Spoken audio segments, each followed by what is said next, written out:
Okay, hi everyone. Thank you for joining me on a Tuesday morning. We are trying something a little bit different today, but it is coffee and careers, and I have my coffee because it's early here. So today my guest is Stephanie Marie. She is a beauty YouTuber. She has built her channel to over 100,000 subs. It is amazing what she has done, and she now helps others build their channels, build out all their social media. So I think we could learn a lot from her today. Please remember, if you have questions, start putting them in the comments. If you've been here before, I'll be checking those on the iPad so we can ask those a little later on. But first off, let's just welcome Stephanie. Hi. Thank you so much for having me on today. That was a very nice intro. Thank you. Yeah. So first off, just tell us a little bit about yourself and what you do. Well, I now full-time am a YouTuber, an online content creator, and a social media consultant. So that is pretty much what I do all the time. It seems like it's 24/7 sometimes. Yeah, I just made the transition to full-time mid-June, which was quite daunting, kind of scary, but that's what I'm doing now. So yeah, I help others. I'm in the process of my website migration right now, which is taking up a lot of time as well. I hear that from people, yeah. Tell us more though then about what does a week look like for you? I'm not going to ask about a day because I know there's no typical day, but what does a general week look like for you? I would love to be one of those people that has a perfect structure for every day, but like you said, it doesn't happen.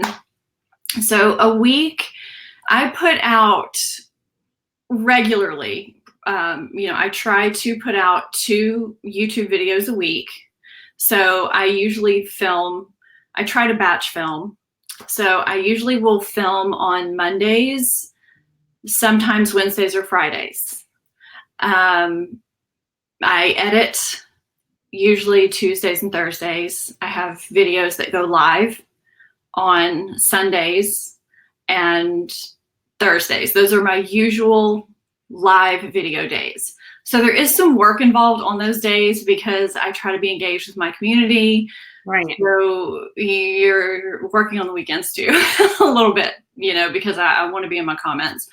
So I'm creating content throughout the week for those 2 videos. I've added in a live stream on Tuesdays so that I have content going up 3 days a week on my YouTube channel.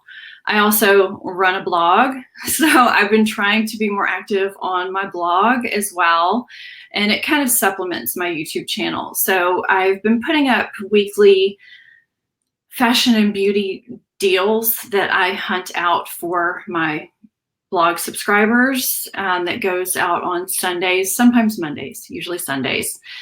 And I do that, and I try to put out at least 1 more post a week that sometimes summarizes some content I put up on my YouTube channel in blog post form, because I've found that my blog subscribers appreciate that.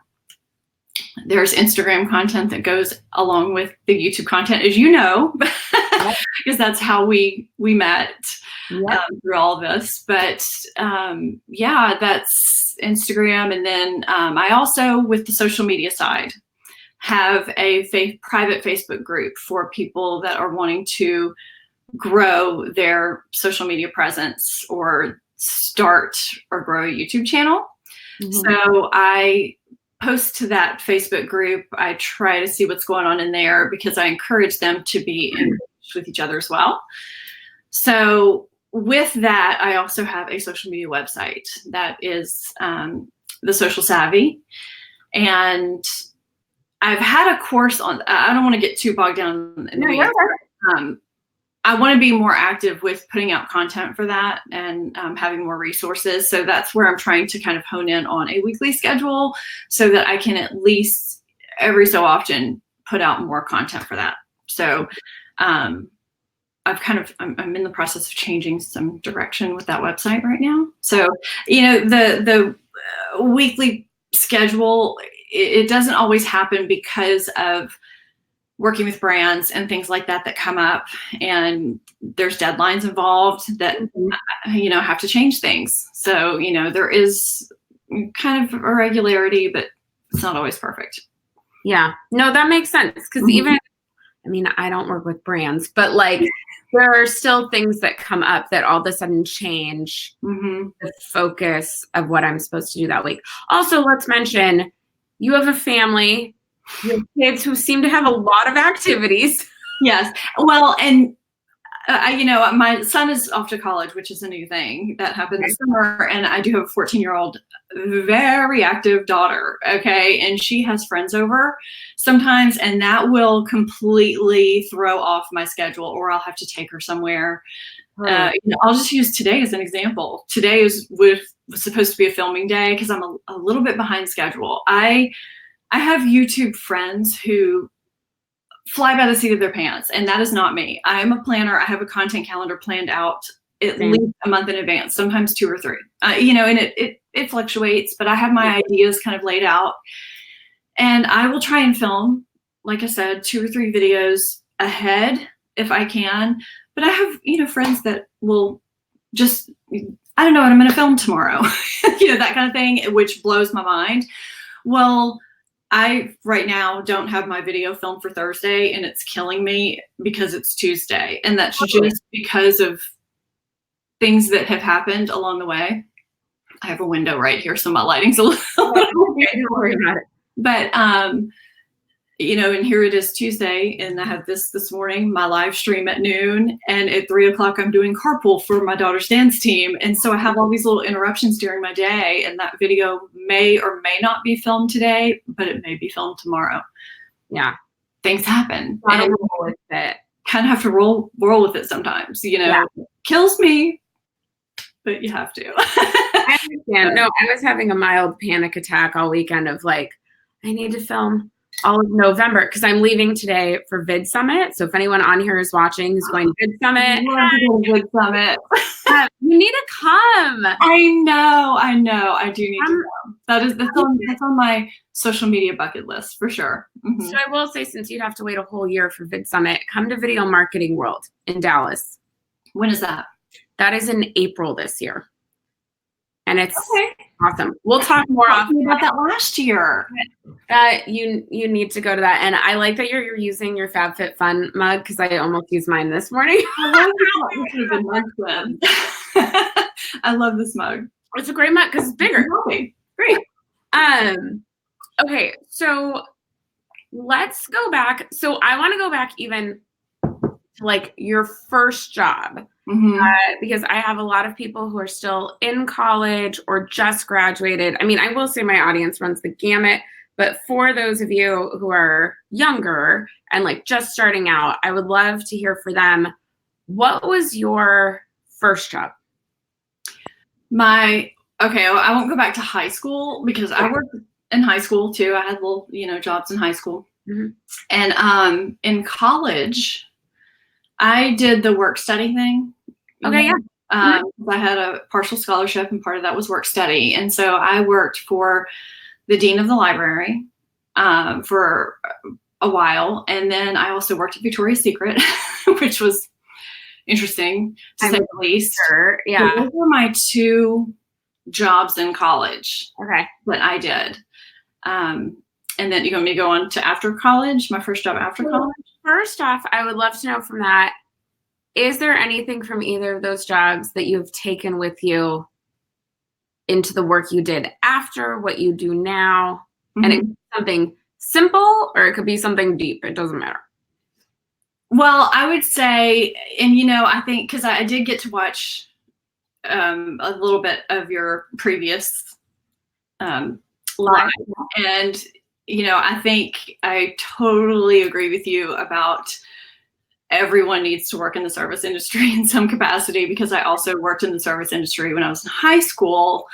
And I think it's humbling in a way, because you are, that adage, the customer's always right. Sometimes you don't feel that way, Right. but you have to maintain a certain humbleness about you, and you do have to maintain the company face in a way. When I worked at Victoria's Secret, all kinds of customers came in to buy things, and did I always want to be pleasant back to them? No, I didn't, but I had to, and it did help me in my future jobs to learn how to act appropriately. So yeah, I think it goes a long way when you have to work in the service industry and you have to serve all different kinds of people and all different kinds of attitudes, for sure. Yeah. No, yep. It's the thing I tell everybody. I have students who say like, oh, I want to get a job related to my industry. I want to work part-time in college and get a job related to my industry for after graduation. And I want to work in film. And I'm like, great, go work at the mall. Mm-hmm. That has nothing to do with film. I said, oh, you want to meet rough personality types and all different kinds? They're in the film industry. If you're going to learn how to deal with them, go work at Victoria's Secret. Like, it's so true. Yes, because some of the most brash personalities I've worked with have been in more professional industries than the people I served in retail. Yeah, right. So they prepare you for it. So then what did you do between college and what you're doing now? Like, I know a little bit of how it helped you where you are, but share with our audience. So I started out in advertising. My first job, I was in media buying for an advertising agency here in New Orleans. And then I moved to an in-house advertising agency. And this was when, there was Melrose Place and all these, it was just visions of grandeur, being in advertising. And that is, I really did love that whole aspect of, I don't know, I just wanted to be creative, but yet work with people and pitch the ideas to people, because that just was a lot of what I was interested in. And I do remember going back to college, seeing some of my friends come in that were in graphic design and the more creative fields than I was in, because I was in marketing with a minor in advertising. And I just remember being so enamored with what they did that I would have to go backwards to do that. And so I didn't really pursue that creative side of me. So it is a regret that I have. So if you are watching this and you are in college and you have something that you're thinking about, go do the thing. Go do the thing. Yeah, I do. It's something that you think about later in life, that, that's a talent that you have that you probably should pursue. But I started out in marketing and advertising and made $16,000 my first job out of college. Let me tell you, that is not a lot. That was not a lot then. So I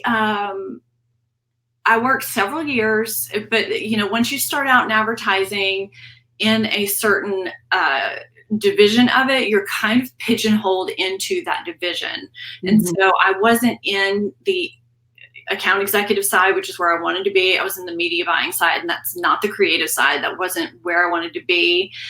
So my husband and I had a friend who was in Yellow Page sales, and he wanted us to come work for him. And it was good money, and it was sales. And that is how I segued into sales. And I did not like that job, but I was free. I was out. Yellow Page sales is hard.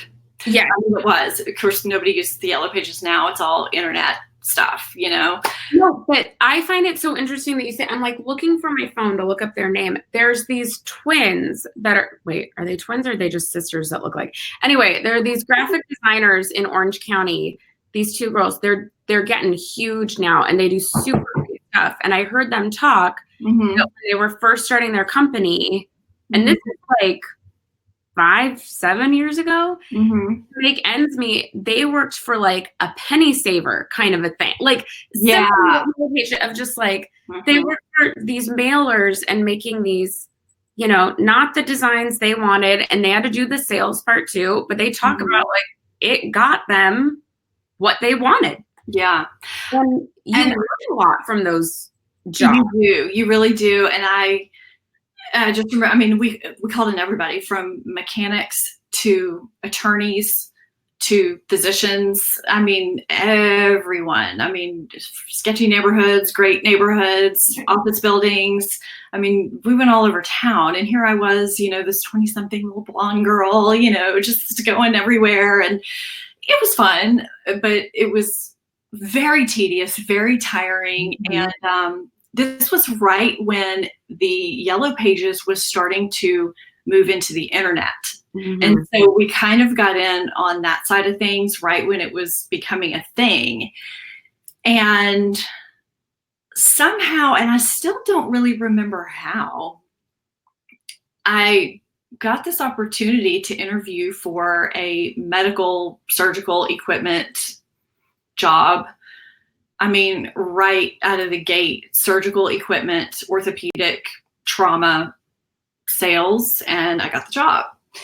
And so from that point on, for the next 20-something years, I'm old, guys, I was in medical or pharmaceutical sales, whether it was, I started out in surgical and medical equipment, and then I moved into pharmaceutical specialty sales because that was more local and not on call, and I had a family. And I just, that's what I was doing when I stumbled upon, hey, I might try this YouTube thing and see how that goes 3 years ago. And now here I am, which that I totally fast forwarded just then, but. Yeah, but that's great. Well, then I want to spend time on that YouTube piece, because you are someone that grew fast. And I mean, I think you grew fast. I don't know. You might not feel it. I think you grew fast. It depends on the day and the mood. Yes, no, right. And who we're comparing ourselves to and things like that. But I want to hear a little bit more of like, what made you want to go on YouTube? And then what are some of those key things you think you did early that were good? And by the way, for everyone watching, I'm looking, please add questions. Hi, John. Hi, Patty. I'll see you all later today. Add questions for Stephanie. I know some of you are going to have YouTube questions. And also, just so everyone knows, like, this is super fun because Stephanie and I have never actually talked. We have only like this. We've done this typing and this talking back and forth, and stuff like that. But this is, so just know, I don't fully know this story either. It's not just for you all.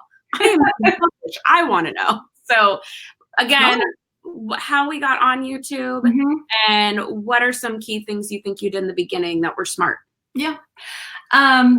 Well, okay. And sometimes I feel like I've been repetitive with this, but I know a lot of people don't really know this story. I've talked about it in various Q&As I've had, but you know, those are so few and far between. If you see a little thing moving over here, my dog is on this way. I was going to tell you, my dog, I think my name is covering it, but Teddy is legitimately right here. He's scared of the light. And so we're very close. The lamp. That's so funny. It fell yesterday. And so now we're a little nervous about things. Yeah. So we've both got. I'm going to tilt you guys so you can see Luke really quick, because this is what he does when I'm in here. He looks out the window. He just sits there and looks out the window. He's like, will you hurry? I want to do stuff. Okay, so YouTube. Okay, I'm going to kind of speed through some of this because it can be a very long story. I think I got off centered. Okay.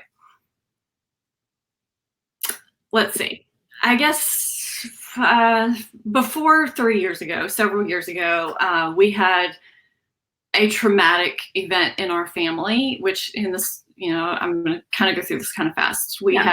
had, a death in our family. My brother-in-law, who was 45 at the time, passed away of a one of the rarest forms of cancer within 3 months. 3 months from diagnosis to passing. Wow. I mean, yeah. So it was one of those things where, it changed all of our lives completely. And so I am going somewhere with this. It changed all of our lives because, it's my husband's sister's husband. Okay. So my husband, they have, kids. And so my husband kind of has stepped in as, helping the uncle, and, it changed our kids because we're very close. Yeah. So it was one of those things where Brooke was 10 at the time. She was watching a lot of YouTube beauty videos. Why, I don't know, at 10, but she was. So I was kind of watching what she was doing. And she was telling me, Mom, you should start a YouTube channel. People are always asking you questions. They're always asking for advice. How do you do this? You're so good at makeup and helping people. And I thought she was crazy. But at the same time, I was in this whole life is short mode.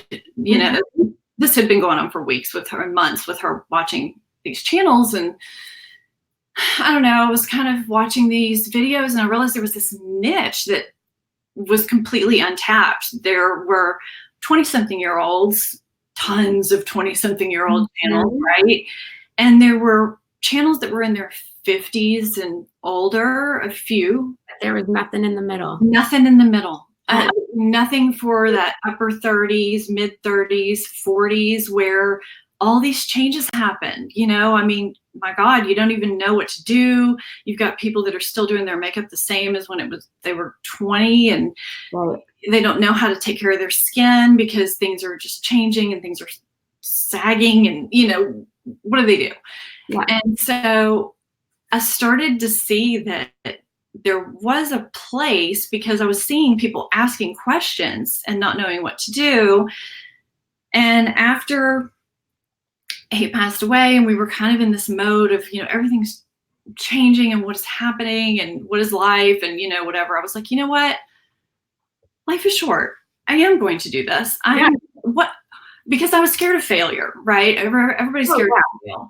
And in a very public way. But I thought, I'm just not going to tell anybody except for the people in my house. Right.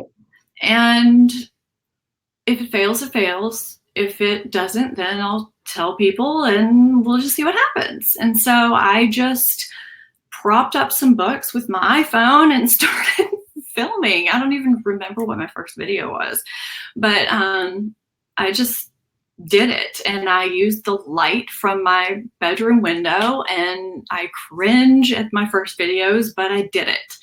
And somehow it resonated with people. There was a need for channels in this demographic. Mm-hmm.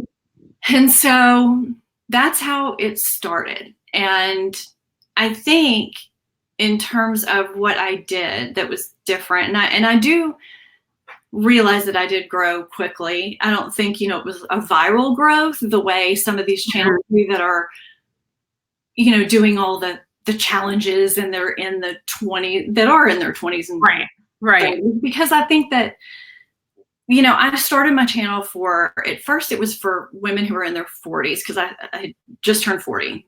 Mm-hmm. But then I started getting all these women in other age groups that were in their 30s. And same.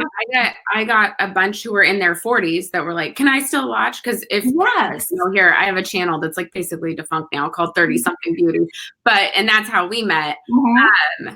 But yeah, it would switch over because I started mine for the same reason. Mm-hmm.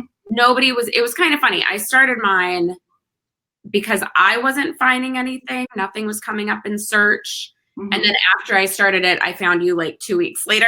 I found a couple other people and went, oh, okay, there are some people on here. There are some people, but I remember talking to a friend of mine who's in the same, over 40 category. And this was when I was actively doing this, kind of promotion of smaller channels on, in some of my, monthly favorites videos. And I was like, well, I really wanted to start actively promoting channels that are over 40. And I was like, there's not that many out there. There's still not. There's a few, but anyway, so that's kind of how it came to be. But my channel has, it's expanded mostly for women who aren't in their 20s anymore, even though I still do have some subscribers that are in their 20s. Mm-hmm. But it's gone beyond what I thought it would, for sure. I never dreamed I would have over 100,000 subscribers ever. My play button is on its way to me right now. That's exciting. I'm so happy for you. That's awesome. But, yeah, I just, and to have done that within a 3-year period, when I started, I had 0 goals. I just thought, if people watch my channel and learn from it, great. I have done what I intended to do, because I've always loved makeup. I've always loved beauty. I've always loved helping people. I was that person on my teams and in my jobs that was kind of the guide of the group, the mentor, I guess, but I never wanted to be a manager because I couldn't travel, and I didn't want to travel. I didn't want to be the person that was gone from home all the time. And right. I feel like, and I've always been creative, and this is just a great way for me to have that creative outlet and be able to help people. So yeah. That's what I think for a lot of us, it fills that creative itch, like it fills that need. And yeah. And too, and I'm jumping ahead too with the social media stuff. Yeah, I think that's the marketing part for me. I've always loved that marketing stuff that I did early on, and I never got to go back to that. And I think that's why, going back to what you were asking earlier, what did I do? That helped my growth. I think researching the keywords and the hashtags and titles and tags and descriptions and stuff, you can't just throw up a video or an Instagram post or a Facebook page and expect people to just show up. You have to do work and cross promote, and it's a lot of work, and you have to be consistent. And I think that was something that just came very naturally to me from the beginning. And, am I perfect at it? No, but I was willing to put in the work and learn how to do things. And I kind of started realizing that, there's a lot more. First of all, there is a lot more to it. What you think, there's a lot more to it. Yeah. And then the designing of the thumbnails and branding across your platforms and everything. It's a lot of fun. And I find that I can get I have to pull in the reins sometimes, I'm like, okay, put it away for the day, but that's kind of how it started with the social media thing, because I was answering a lot of questions in DMs, from people. And I had some friends that were like, you could really do this, you could try this. And I was like, oh, I guess you're right. So that's how the website came to be and all that, because it just comes naturally to me, I think. And I don't know. So that's that. Definitely. No, I think there are people who are there are people I've learned who just have this, there's a little more understanding on the keywords and the titles and the everything, because I've researched everything and I do it, and I'm like, I don't know, I'm not getting the same result. And there are other people who I'm like, I think I'm putting the right words, and it's not happening. Well, and it doesn't help that these platforms change the algorithms all the time. Yeah. And that is, it's just confusing for everybody. So I want to bring up something else, because one thing that I think is really amazing about you, and in some way I think has contributed to your growth, is you are definitely a definition of collaboration over competition and raising others up. Because let's be honest, I will let people know, I had, I think, 200 something subscribers. And all of a sudden one day, and I had followed your channel, I think I commented a couple times or something. I followed your channel. All of a sudden one day on my Instagram, all these people start following me. And all of a sudden getting all these people on Instagram. And finally I see, oh, I have messages. What? Like, what's happening? And it was because you had given me a shout out on your Instagram. And I think it was your first one on a Friday, which was like, Maybe. I don't even know this woman knows who I am. This is amazing. Like, it was so great. And it was something that I think you are the only beauty YouTuber I have seen do that. Mm-hmm. I think there are certain parts of the YouTube space that I think are super collaborative. And like they're all friends with each other and not competitive. And I'm seeing there's a group of you in the 30s and 40s YouTube space that I think have really done that in collaboration. But I feel like you went an extra mile of raising others up, especially super small channels, which was just incredible.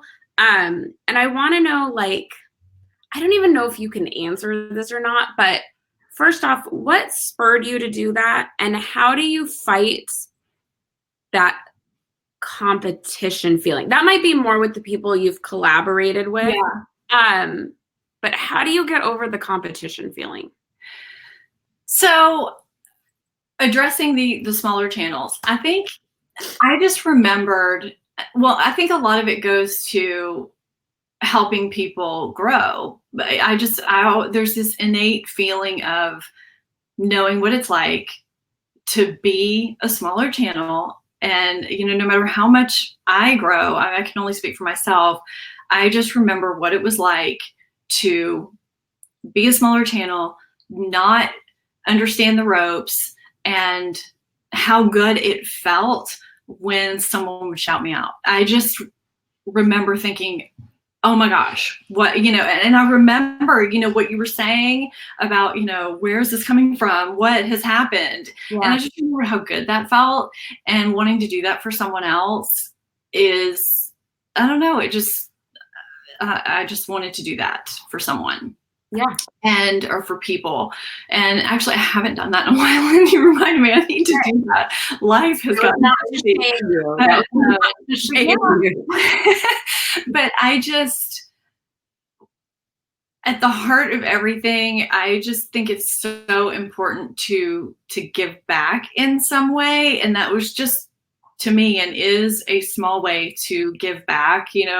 I try to do giveaways and just things to make people feel special. I don't think I'm the biggest channel in the world or anything. I mean, I'm not, but it's just, I've seen channels as they grow lose a sense of who they are and not engage as much, and not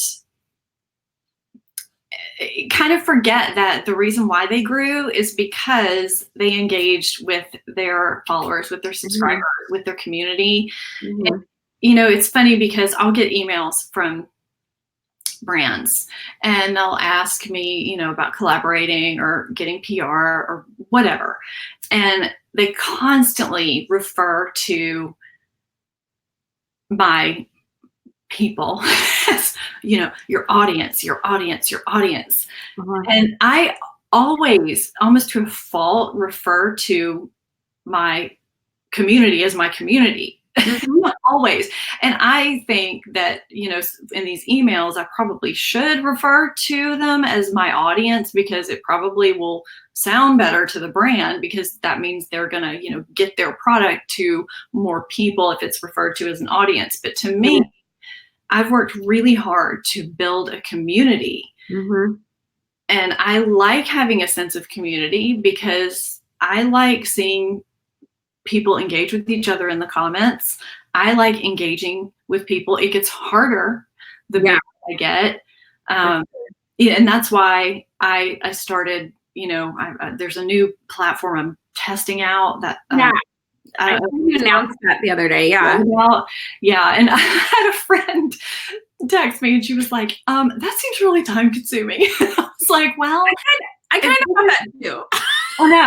But I was like, if bigger channels can do it and I've seen them do it, then I can try it out. There's nothing I can lose, but it's another way for me to, if someone really has a question that they want addressed or some kind of feedback, if I can't take 3 to 7 minutes within 5 days to get back to somebody, I mean, I don't know. It just seems like, because I feel like it's harder and harder for me to reply back in comments. That's why I love when people DM me on Instagram, because But I'm even having a hard time with that lately because I can't always do it right away, and then the DM gets completely lost. It's a voice feature. I love that you can voice. Oh yeah, yeah. That I like that you can film, because sometimes it's just quicker. Mm-hmm. If I'm like walking across the street to just go, okay, blah, blah, blah, blah, blah, like, here's my answer to you. Do you get specific questions in your DMs about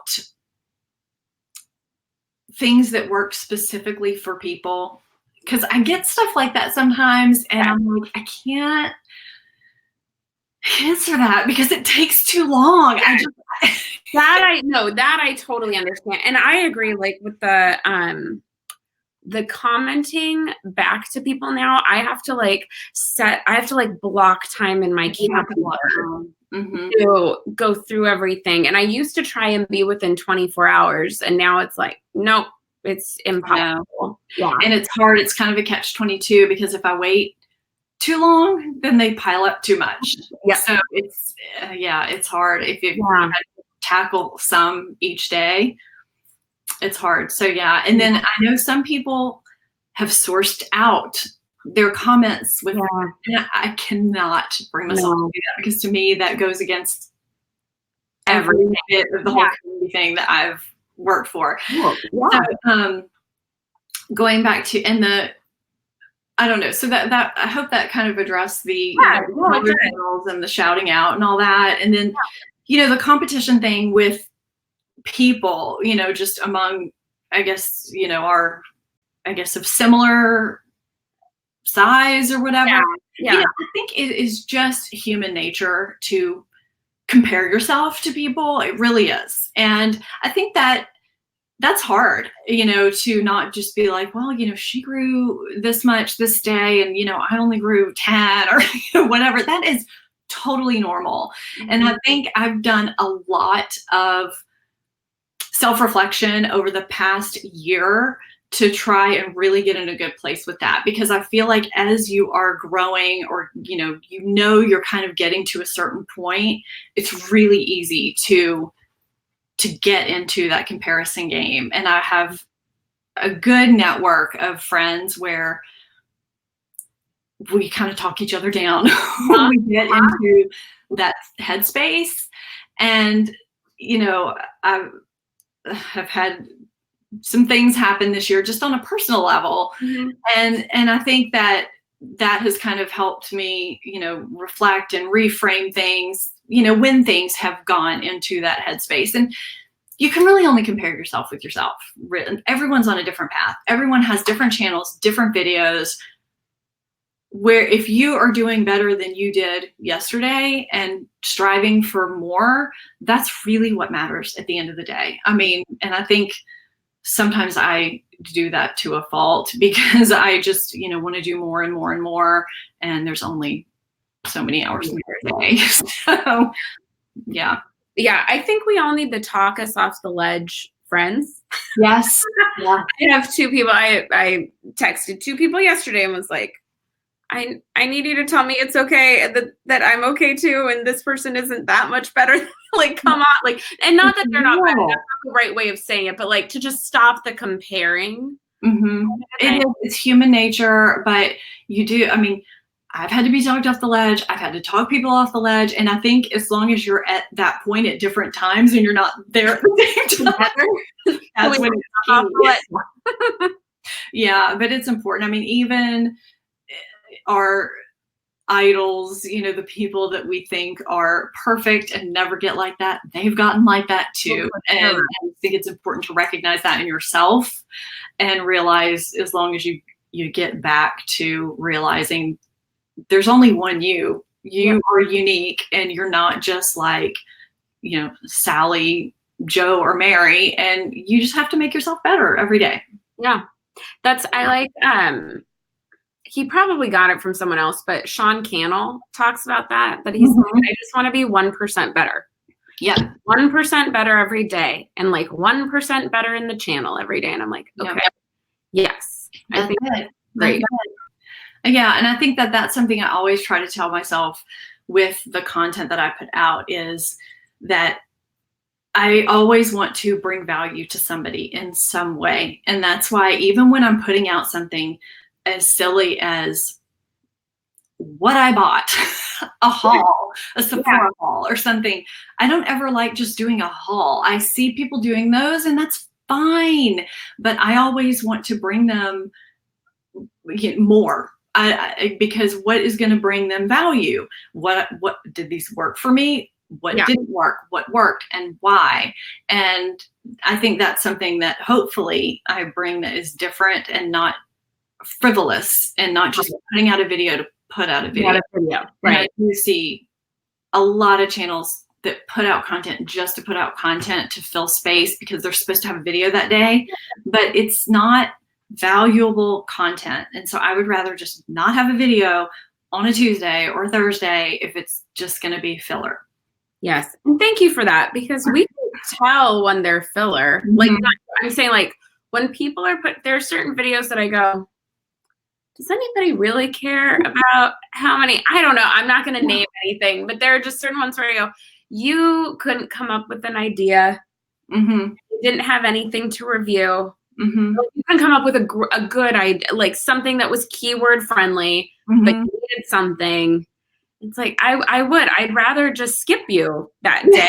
I'd rather you just skip that day. Because I know what I'm tuning in for, and it's actually going to help your numbers better. But I think there's sometimes where I've put out things that I thought have been great ideas and they have not resonated with anyone. And I'm like, okay, great. Back to the drawing board. And that's really frustrating too. No, that's the same. I think everybody, from everyone I talk to on YouTube, that's everybody is the video that you put 8 hours into and like scripted and keyword searched and you think this is the content your people need. They don't watch it. I'll be really honest, on my career channel, the interview videos blow up. A series I did a year ago about internships that I think is what a ton of people need. They don't watch it. Wow. Like, these are the videos, just FYI, like the videos that are super going to help you on this channel are those videos and the informational interview videos. And they've got like 200 views compared to 400,000. So it's just one of those things that you only get to control so much, and then they get to decide what they want to watch, which is hard. But absolutely, that competition piece, I think, and the comparison thing, I really like the way you talk about that, because I think that's something that's not just YouTube. No. I hear that with my college students who go, I graduated and my other 3 friends got jobs already and I'm still at Starbucks and it's like, you guys, your thing's going to come in your time. And I think that's something else is people forget. They're getting that thing, but you probably got something too. Like I don't know if you do that, but I go, okay, they got that deal, but I got this thing that they didn't get. And I don't mean that in like a tit for tat sort of way. Just that idea of just remember you have good things too. Well, and I think it's also important, I'm gonna back up. I had an instance happen this year with my son that went to college. Right at the very beginning, he had a very, very disappointing thing happen just to him. All of his friends came out perfectly, and he had a very disappointing thing happen. He was very upset. And so we had to have this talk of, well, first of all,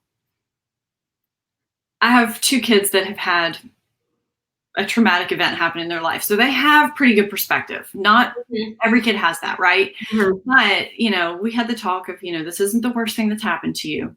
But even if you haven't had that, it's not the worst thing that's going to happen in your life. Okay. You will have worse.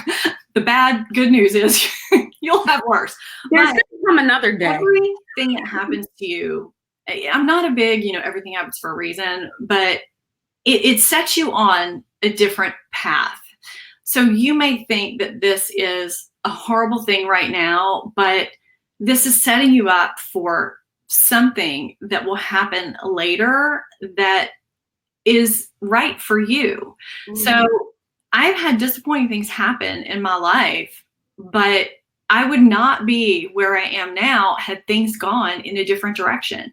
Totally. If I had not been laid off during a pharmaceutical layoff, if I might not be self-employed now. If I had not, I don't, of course I'm blanking out right now, but I mean, if I had, gotten into, the first backing up to college sorority I had gotten into, would have never met my husband. I would not have my children. I wouldn't be in New Orleans right now. I would not be where I am now. It's like things that are disappointments and that are devastating at the time seem so traumatic, but they set you up for a trajectory that is unknown, but it could be fantastic down the line. Right. And so I think that's an important thing to note is kind of, I keep talking about headspace, is getting into the right headspace of, okay, yes, this has happened now, but what can I do to set myself up for where this could go later on? Yeah. And you just don't know. I don't know if you've heard of this, but Sherry Salata, she was the executive producer of the Oprah Winfrey Show. Mm-hmm. She just wrote a new book called The Beautiful No. I haven't read it yet, but I've heard her on like 5 podcasts. And she... I'm going to make a note of that. That she was in her 30s. She was 35. She was unemployed. She needed a job. And she had this opportunity at an advertising agency.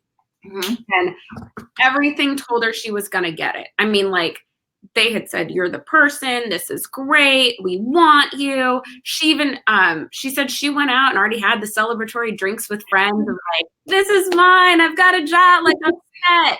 And then she didn't get it. And to her, this was devastation. It's like, I'm 35. I'm unemployed. I'm asking my parents for rent money. Like, I am at the lowest of lows. And then, like, I want to say it's like 3 weeks later, somebody called from the Oprah Winfrey Show and said, can you freelance for us? And she said it took her years to realize, oh my gosh, if I had gotten that full-time advertising job, never would I ever have left it to freelance for Oprah.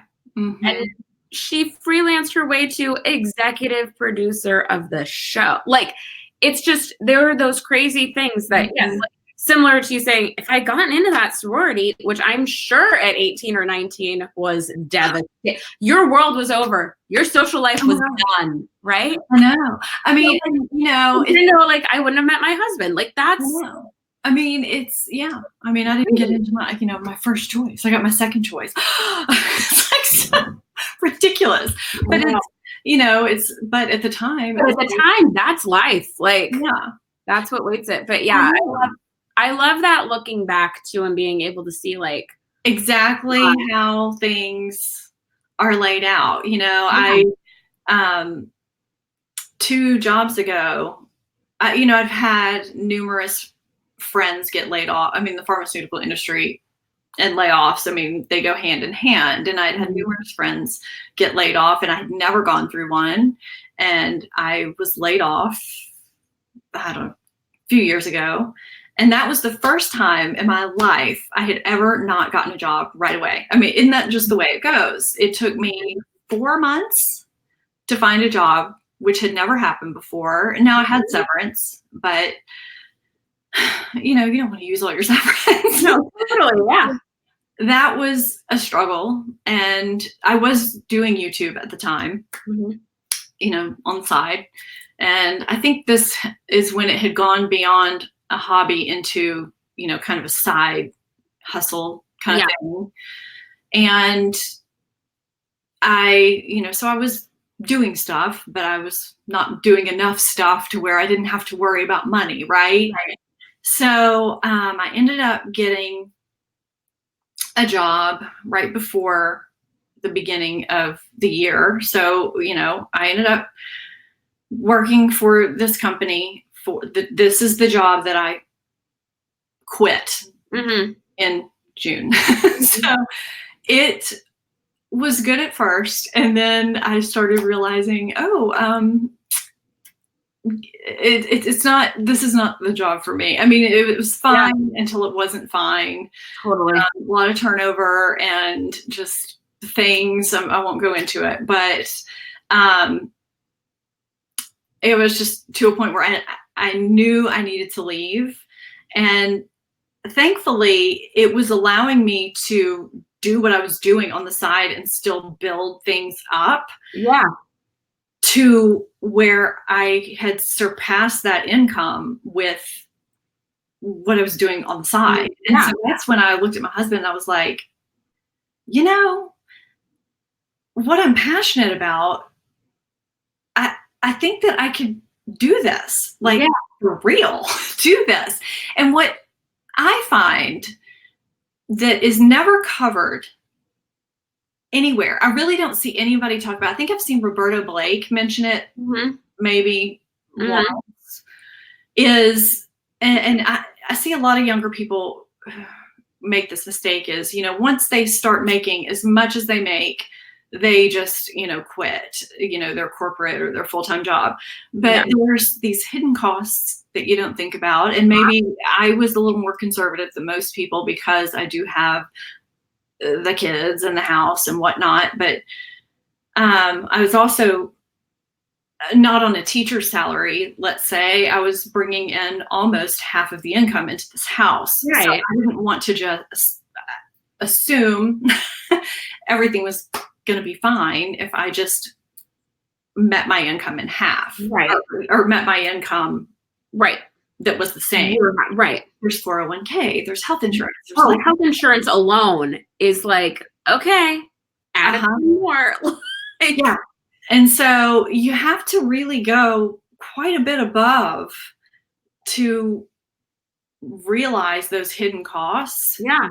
And it's intimidating, to say the least. So I think that there's, you know, if you're not smart with your money and you're not smart with finances, you could really make a mistake by making that leap too early. Yeah, for sure.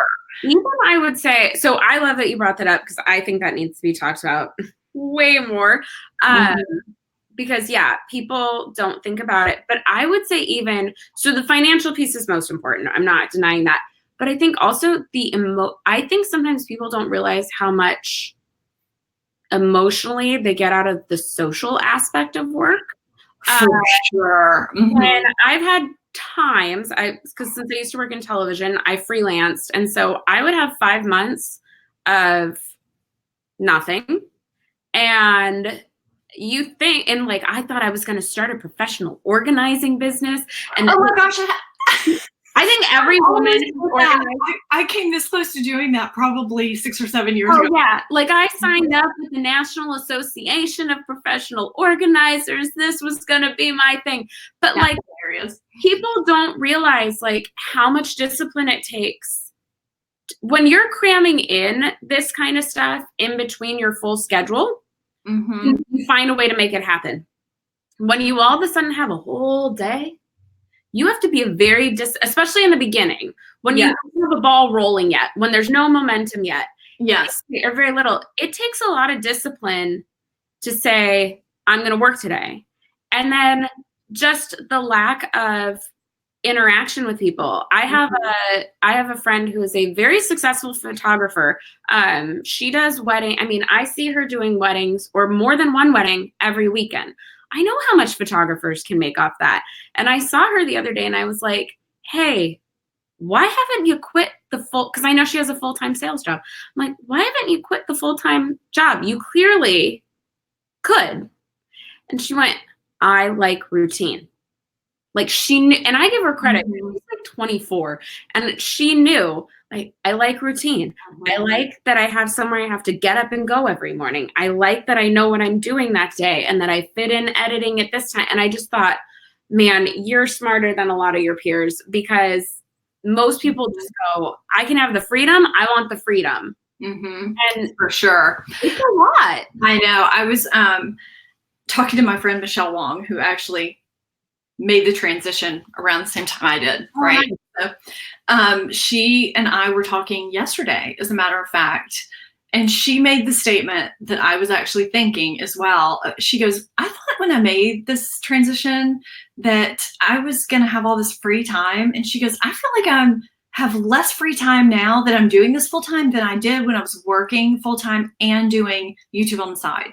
And I said, oh my gosh, that's exactly what I was thinking. And I said to her, I think what it is that when you're working full time and you're doing your side hustle, you know there's only a certain amount of side hustle that you can fit in. And so you do what you can and you cut it off. Right. You prioritize. Right. It's why I'm not on Pinterest. Yes. Yeah. When you are doing this full time, you are doing what you are passionate about and what you love all the time. So it's like your job and your hobby all in one. Yeah. And you are, first of all, yes, you do have to be disciplined when you first start, because you're like, oh, I could go run errands at 2:00 during the day. Oh, I could go do this. Once you get your schedule down and you're working, I find for me, I have to really cut myself off, because I could sit at the computer for 12 hours and and do what I have to do, and then or I'll be interrupted and I'll stop and then I'll start and I'll stop and I'll start, and it's 7:00 at night. I'm like, oh, I'll just edit while I watch the show, blah, blah, blah. I mean, it's like, when does it stop? Kind of thing. But I also find that because you're doing what you love, you want to do more. You want to do more content. You're like, oh, well, maybe I'll add this. Maybe, what if I do one more of this? Because it's like, it's never good enough. Right. You know, if you're kind of type A perfectionist type person. Anyway, that's what Michelle and I find. So it's like a downward spiral kind of thing. And it's good, but you almost, you know, unless you're an empire and have a team like, you know, Gary Vee or, you know, Sunny Lenarduzzi or somebody like that, you know, you got to cut it off at some point. Yeah. I have to remind myself, you know, I now, because I wasn't comfortable enough just being a YouTuber full time, with, you know, our house situation, you know, everything like that, I really felt like I needed something else as a security blanket with the social media, and I wanted to help people in another way too. I realize that is another side hustle, right? Yeah. I am either going to, if that grows, I'm going to have to outsource something at some point, or I'm going to have to figure out a cutoff point for something, you know, hone in on something. I mean, I know this. I do have some kind of self-awareness about that. Yes. Outsource editing. It's beautiful. I got rid of my editing and I was like, God, life's so much better. I have started outsourcing some of my editing. I don't do it all. It depends on how in control of it I want to be. But I do some of it. And that is a beautiful thing. Nice. Okay, so we're way at time and I want to be mindful of your time, but I do have somebody did want to know, do you use TubeBuddy or VidIQ? Or both, or no? I use TubeBuddy. Okay. I started using TubeBuddy first, and then I looked at VidIQ. It's quite a bit more expensive. And I had a friend that used VidIQ, and when we compared the two and what they offered, for me, I didn't find that VidIQ offered me way more than what TubeBuddy offered me. I also use Keywords Everywhere on Google, which they just started charging. Hey, I know. Everybody's we're like, wait, what? I know. One day I was like, where's my data? Same. I was doing research for November videos, and I'm Googling, and I'm like, but why aren't the little things next to the searches? And it's a nominal fee. It's not like it's a ton, but still. I feel like between Keywords Everywhere and TubeBuddy, and I also use another tool called Morning Fame. Morning Fame? Yeah, it's kind of little known, but I find it invaluable. Okay. So I use that as well. Between all of those, it still costs less than VidIQ, and it gives me everything that I need. So nice. I'm seeing Jeremy Vest from VidIQ later today. I won't tell him you said that. Oh, sorry. Jeremy, don't watch this stream. Maybe instead he'll just give you tell me what it gives me differently. I will look at it. I just, I got a budget somehow. I feel like it's like, well, I will pay the service here and there and there. It's so VidIQ. I don't feel makes it super known, but there is a $10 version that is like actually pretty darn useful. Okay. But I love TubeBuddy too. Okay. I love TubeBuddy. I love both. I haven't played with Morning Fame. Anyway. So we'll wrap it up. I want one last thing from you. What advice would you have? Like if there was one thing you were going to tell someone to start with, if they were going to start a YouTube channel, what would you say? Well, you don't know if you don't start. So if you're thinking about it, if you are contemplating it, just start. I mean, that's what I did. And who knew, so I would say that, first of all you need camera phones are phenomenal these days. Oh, good. More than when I started. All you need is good lighting from a window, facing the window, not like this, but good lighting and your camera. I mean, that's really all you need. And talk. I'll give you another piece of advice. Mm-hmm. This is something that I see a lot, and this is something I have to tell clients and people in my Facebook group a lot when they ask me for advice is look at the lens. I know. Because I watch new people come on and they're looking at themselves in the viewfinder. Uh-huh. And it is so distracting when you're watching a video and you see someone who is just looking off like that. Really? So it's probably exaggerated because I don't No, but you're right. No, because I would see it in all my early videos, all my beauty videos. Mm-hmm. I don't think I do it as much on the career ones, but the beauty videos, because you're always trying to check the shot. Mm-hmm. It's normal to glance sometimes just to make sure you're not being washed out by the light or something. Staring at they're talking to themselves. They're literally staring at because I think when you first start, you think that that's the lens almost where you're supposed to look. Yeah, but yeah, you got to look at that lens. So I mean, that's silly advice, kind of. I think that's important. I'm huge fan, Stephanie, of a practical tip, and that was such a good practical tip. Look at the lens. Okay, well, thank you for being here. I am going to warn you, they don't know this. When I hit end, we literally disappear from each other, so it feels very abrupt. So okay, well, you in a minute. But thank you so much for being on. Thank you all for watching today. Please share with your friends. Give this one a little clap, little icon. Thank you for having me. This was a lot of fun. Thank you so much. Good. Thank you so much. And everyone have a great day. Bye. Bye.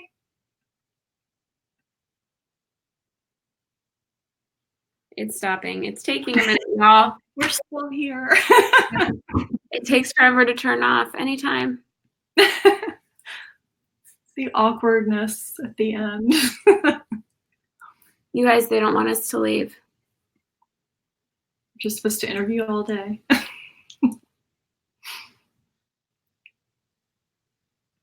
Wow. Okay, let's try it one more time. We're just going to keep on talking. It's hilarious. It's like, it's saying having